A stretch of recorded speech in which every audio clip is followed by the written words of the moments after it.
Hey everybody, it's my biggest problem. We all have problems. Business is hard. This is my biggest problem this week. Coming to you from sunny Florida. We're here in Cape Coral. I'm I'm going to hook up a speaker. If anybody says we've got sound issues, let me get this hooked up. Oh, we're live. The lighting's a little off. I'm a little bit behind today. But my biggest problem this week, and this is one of those where there's not a huge problem this week. There's not something huge we're facing that is an extreme challenge. But what I want to talk about is our profit margin, where I feel like we should have been, where we ended up at after a seriously big year, a huge year for us. And that's what I want to focus on, my biggest problem this week. And I want to focus on the things that caused it, what I think we can do, and the things we're going to change moving forward in the future. So my biggest problem this week was our profit margin. It was our biggest problem in 2019. 2019 was a year, if anybody's been following, where we grew. I'm on vacation, so line and kugel, I will be drinking a beer as we do this. Sorry if it's a little unprofessional, but everybody's got to have a vacation every once in a while. But my biggest problem this year was the profit margin. And the things that contribute to this are these little pieces over the year. And we did this huge growth period. Actually, can someone comment and let me know if I've got good audio? Leave a message if they can hear me. If everything's coming loud and clear, I got my speaker hooked on because there's a little bit of wind noise here. But the biggest problem this year was the profit margin. And was it horrible? No. Industry average in a lot of these things can be, anywhere from 5 to 10%. And we ended up at 8% the last time I checked over the numbers and dug through the numbers. And is that horrible? Is that the worst thing in the world? No, it's not. It's not the worst thing in the world. Am I satisfied with it? No, I am not. So what are we going to do to change that? What is it that I believe caused that? Caleb, hey, what's up? Audio is great. Perfect. Good deal. I know it's a little dark. There's a little bit of wind, so I wanted to make sure the speaker was working. Caleb, thank you for watching. So the things, I want to talk about the contributing factors to what I feel like caused the problem this year. So we did a major growth spurt. Every year and every time we push forward in business, I'm always looking at what's this new thing we can take on? What are these new challenges? What are these new things? Because if you don't push yourself to expand, if you don't push yourself outside of your comfort zone, you can become stagnant. And I like to stay where, for me, what has worked best is I like to stay out where I'm painful, like where I'm pushed. And it is like every day I'm looking around like, what's the new answer to the problems? And there's a lot of different things that we took on that challenged the profit margin this year. We took on being in a commercial building. That was a $40-something thousand expense, $3,700 a month. And we tackled it and we overcame it. But it was something that we knew was crazy. It was going to be a new huge thing and that we had to attack it and hit it hard. Luckily, that one piece, when you look at company and industry standards, people are saying somewhere, and I'm going to be making notes as I talk about this and making notes as people ask questions. If everybody jumps on here, anybody's got questions, comments, please leave them.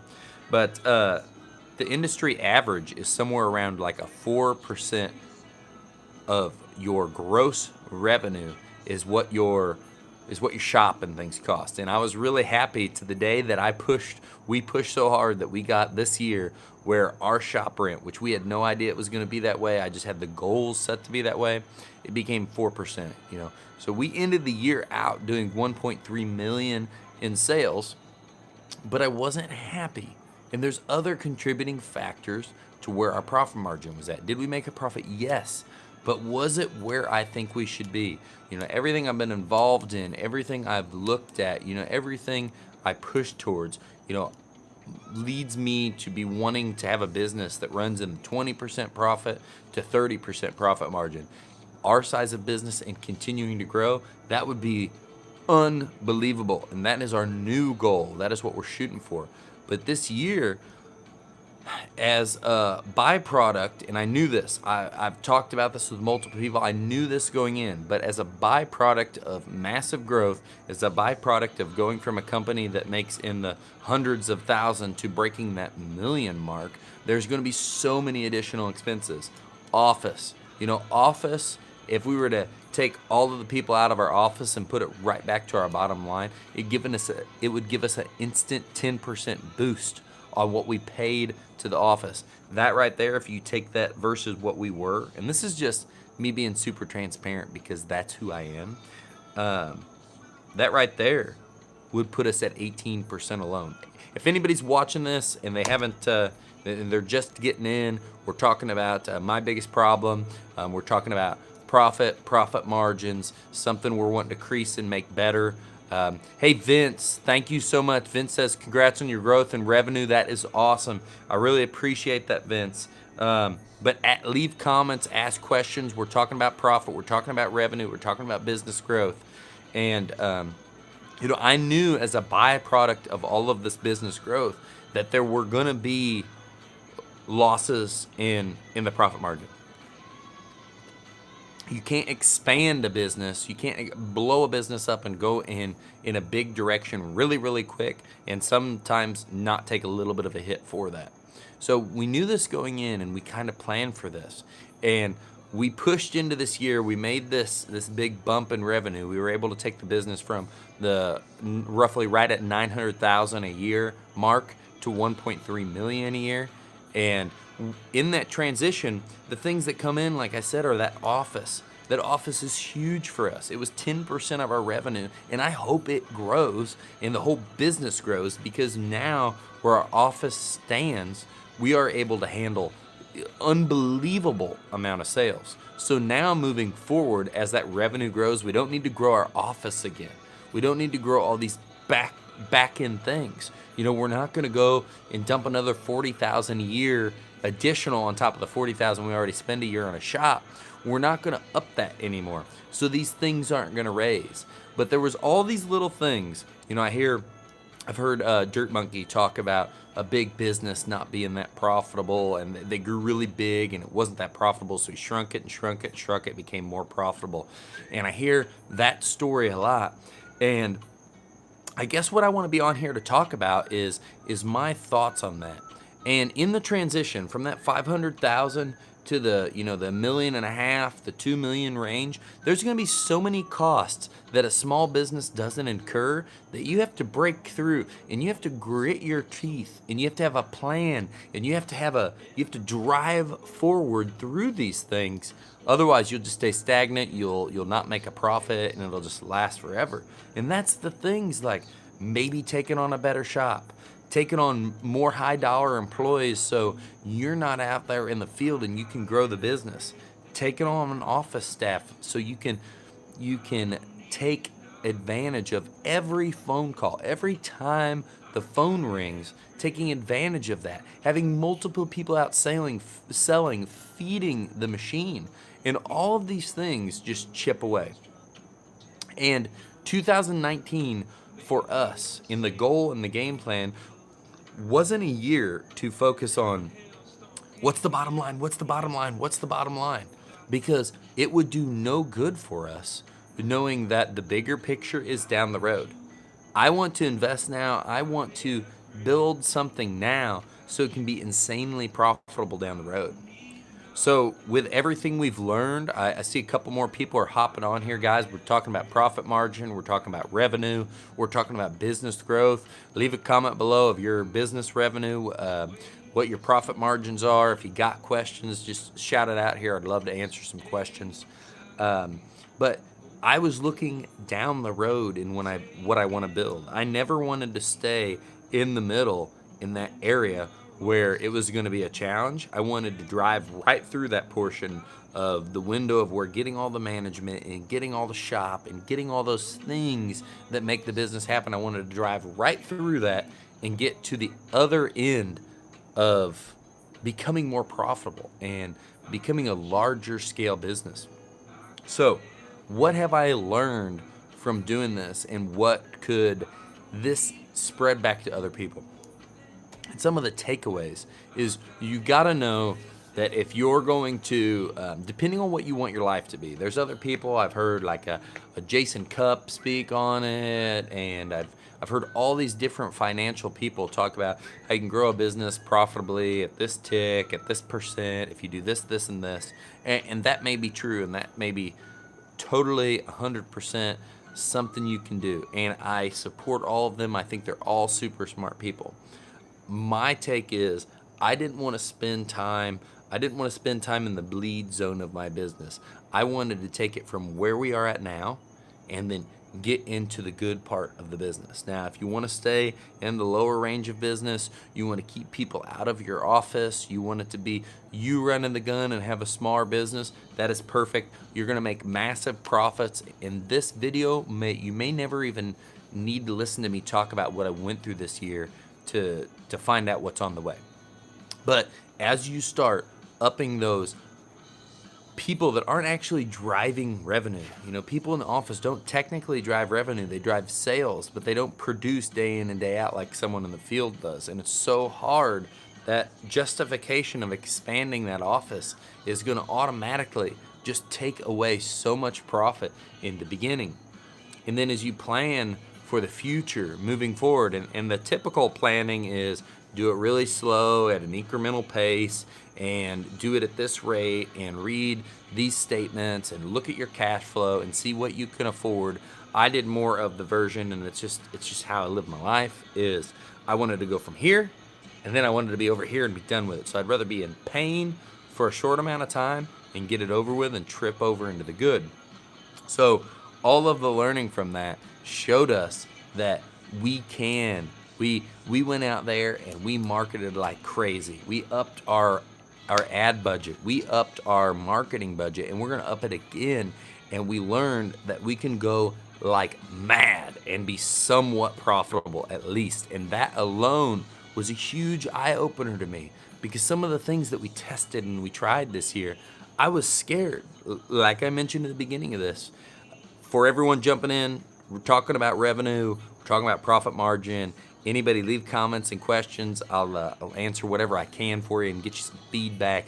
But like I said, I like staying a little bit scared, a little bit out of my comfort zone, because it allows me to grow quicker and build quicker. So we did all of these things, and we did all of these things quick, and it exposed me, and I was afraid. I hear so many people afraid to add to their marketing budget, afraid to spend more money on this, afraid to spend more money on that.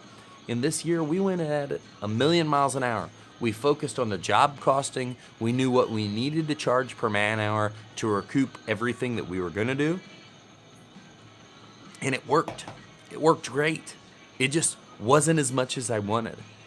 I want it to be awesome. I want it to be so profitable that it's a cash hog, and that there's never any worries. There's never cash flow worries. There's never this. But as a business progresses, those things do go away.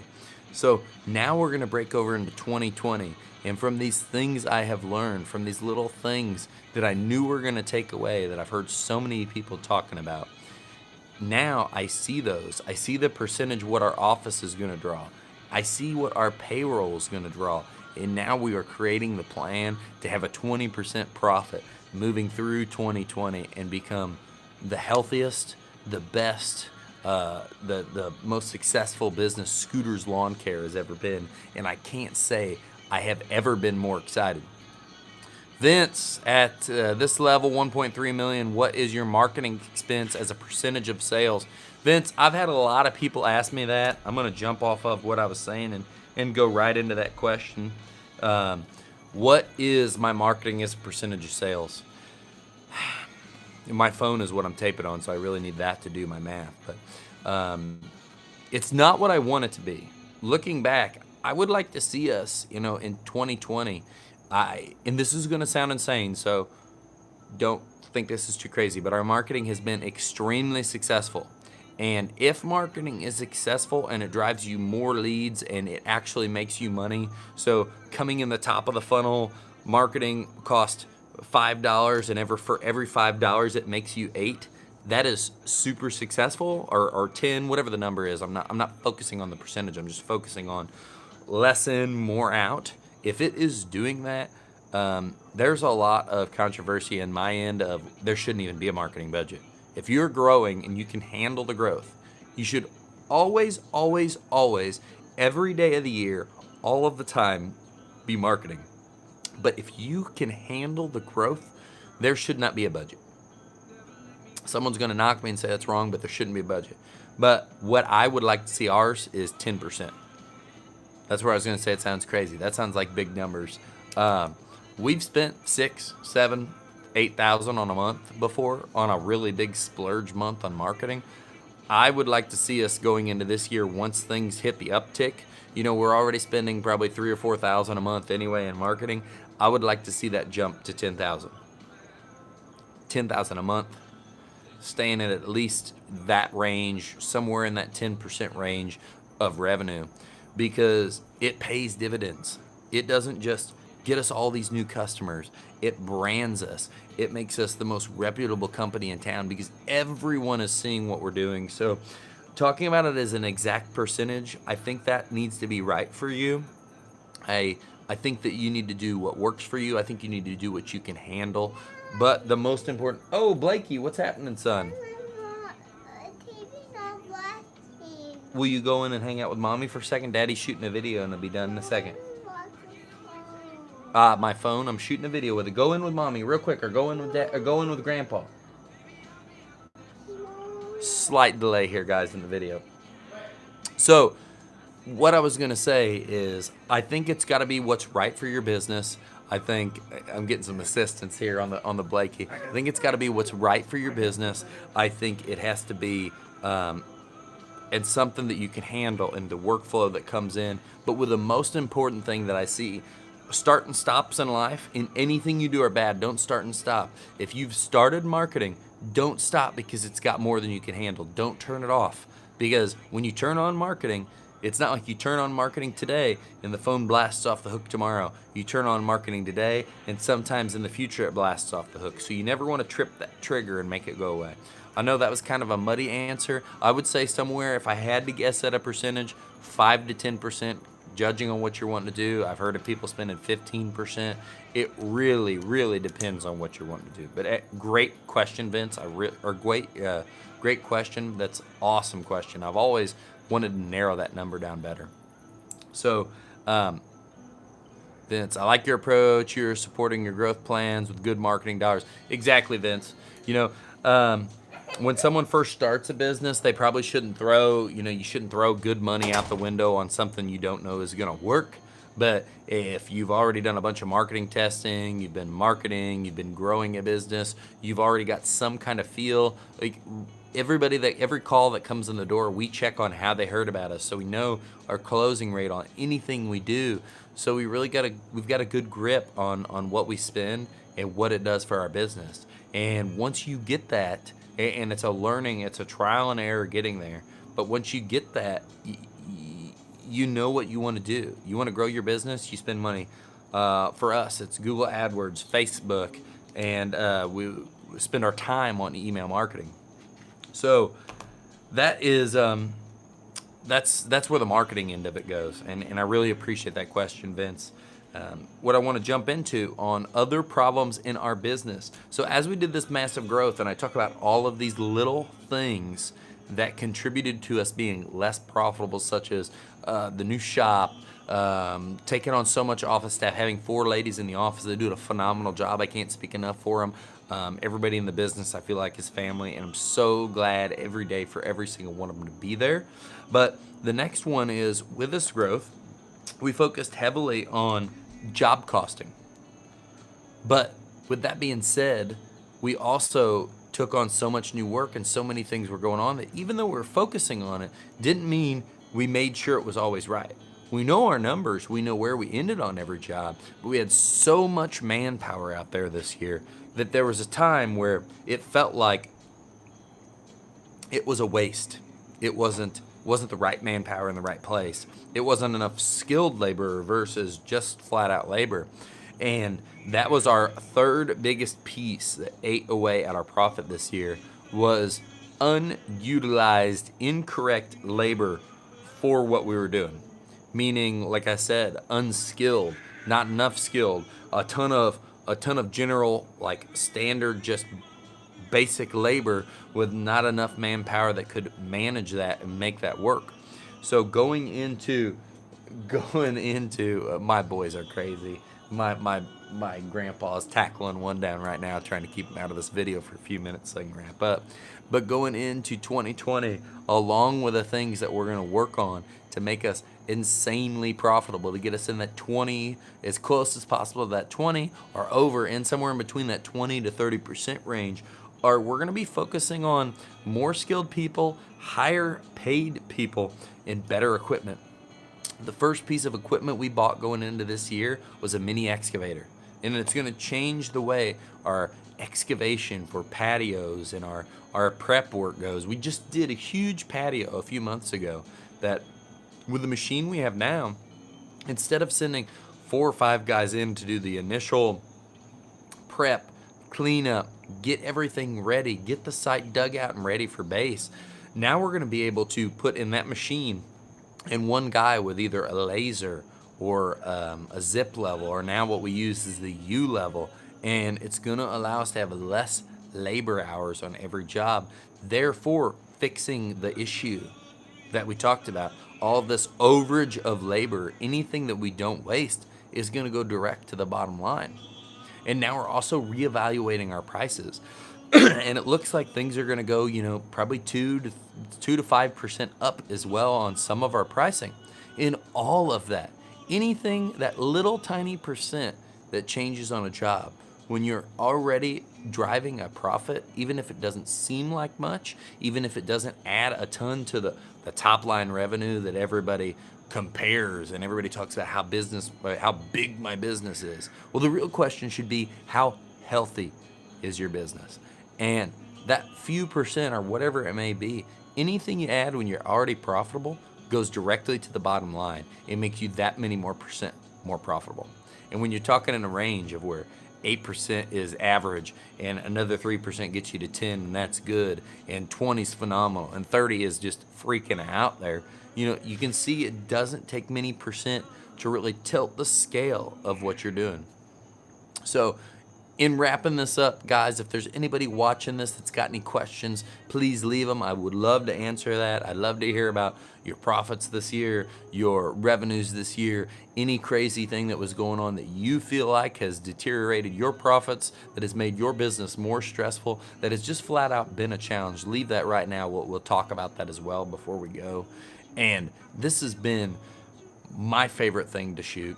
And it's the My Biggest Problem series, and I've been doing a lot of videos live because we're on vacation here in Florida, and I'm not going to edit them. I want to be able to talk to the community. It is so good to be able to connect to the people that are watching, have a direct conversation with them, like Vince had some feedback earlier, and be able to talk directly to him and answer any questions right in the moment of what we're talking about. And this series really expanded and allowed me to be more open book policy and talk about the actual problems I'm having and just throw them right out there so others can see what you may go through while you're building a business. So I hope this is always helpful for people. I hope people can draw from this and they can learn from this and learn from my challenges, struggles, and failure, and take that on into their new year and grow in their business. Guys, everyone, make 2020 the best year ever. Make it the most profitable. Make it the biggest growth. Make it whatever your goals are. We just did a video about goal setting. Make it happen. Make your goals happen in 2020. All phase. I like unedited videos, more authentic, still enjoying the series as well. All phase, I appreciate that, man. I do like doing these unedited videos. I just like talking to people and I like communicating with people. So I really appreciate that.